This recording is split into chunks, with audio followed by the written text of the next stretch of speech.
আসসালামু আলাইকুম। দেখুন আপনারা মালদ্বীপের বন্ধুত্ব কতটুকের।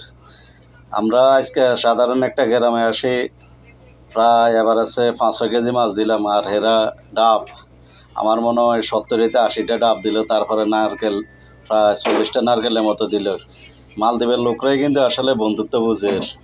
মালদ্বীপের লোকের সাথে বন্ধুত্ব করতে হইলে যারা মাছ ধরে কাজ করে এরা একটা কিংবা দুইটা মাছ দিলে, যারা উপরে কাজ করে গ্রামে কাজ করে এরা কিন্তু অনেক কিছু পাবে, মাত্র 5 কেজি মাছের কারণে। তারপরে দেখুন এখানে 4টা কলাছড়া দিলে এক একটা কলাছড়া আমাদের দেশে প্রায় 1500, 1700, 2000 টাকা দাম একটা কলাছড়ার। এরকম 4টা কলাছড়া দিলে মালদ্বীপের লোকেরাই সত্যিকারে বন্ধুত্ব বুঝে, কিন্তু আমাদের দেশেও বুঝে কিছু 100-র ভিতরে 25 জনের এরকম সম্পর্কটা ভালো রাখে, বাকি ভাতাতের জন্য মানে এত না।